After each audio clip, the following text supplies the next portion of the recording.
ദേശീയ നാടകോത്സവത്തിന്റെ ഭാഗമായി സ്വപ്നവാസവദത്തം ഇന്ന് അരങ്ങിലെത്തും. പ്രശാന്ത് നാരായണനാണ് കന്നഡ നാടകം സംവിധാനം ചെയ്തിരിക്കുന്നത്.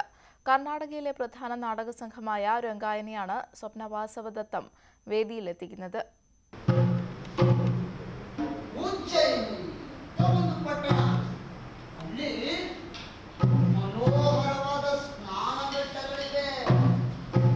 രണ്ടായിരം വർഷം പഴക്കമുള്ള ഭാസന്റെ സംസ്കൃതകൃതിയായ സ്വപ്നവാസവദത്തം നാടകരൂപത്തിൽ വീണ്ടും എത്തുകയാണ്. സംസ്കൃത നാടകത്തിന്റെ കന്നഡ പതിപ്പ് ദേശീയ നാടകോത്സവത്തിന്റെ ഭാഗമായി അരങ്ങിലെത്തും.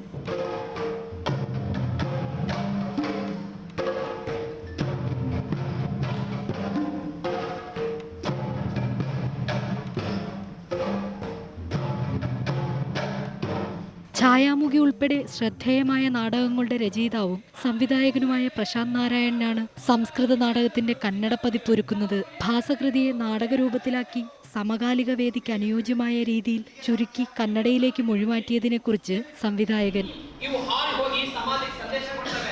ഇതൊരു പോയറ്റിക്കലായിട്ടുള്ള ടെക്സ്റ്റിനെ എന്ന് പറയുന്നതിനേക്കാൾ ഇതൊരു തിയേറ്ററിക്കലായിട്ടുള്ള ടെക്സ്റ്റാണ്.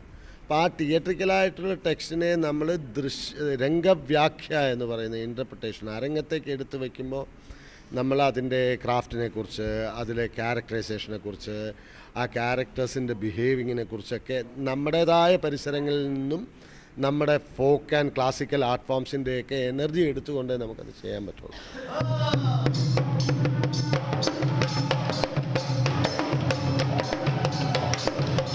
വാസവദത്തയെ മറന്ന് മഗധയിലെ രാജകുമാരിയെ വിവാഹം കഴിക്കുന്ന ഉദയനന്റെ കഥയാണ് നാടകം പറയുന്നത്. കൂടിയാട്ടം രൂപത്തിൽ 41 ദിവസം കൊണ്ട് അവതരിപ്പിക്കുന്ന നാടകം 1.25 മണിക്കൂറായാണ് സംവിധായകൻ പ്രശാന്ത് നാരായണൻ ചുരുക്കിയത്. പ്രേക്ഷകനെ കൂടി പങ്കാളിയാക്കിയാണ് ആഖ്യാനം.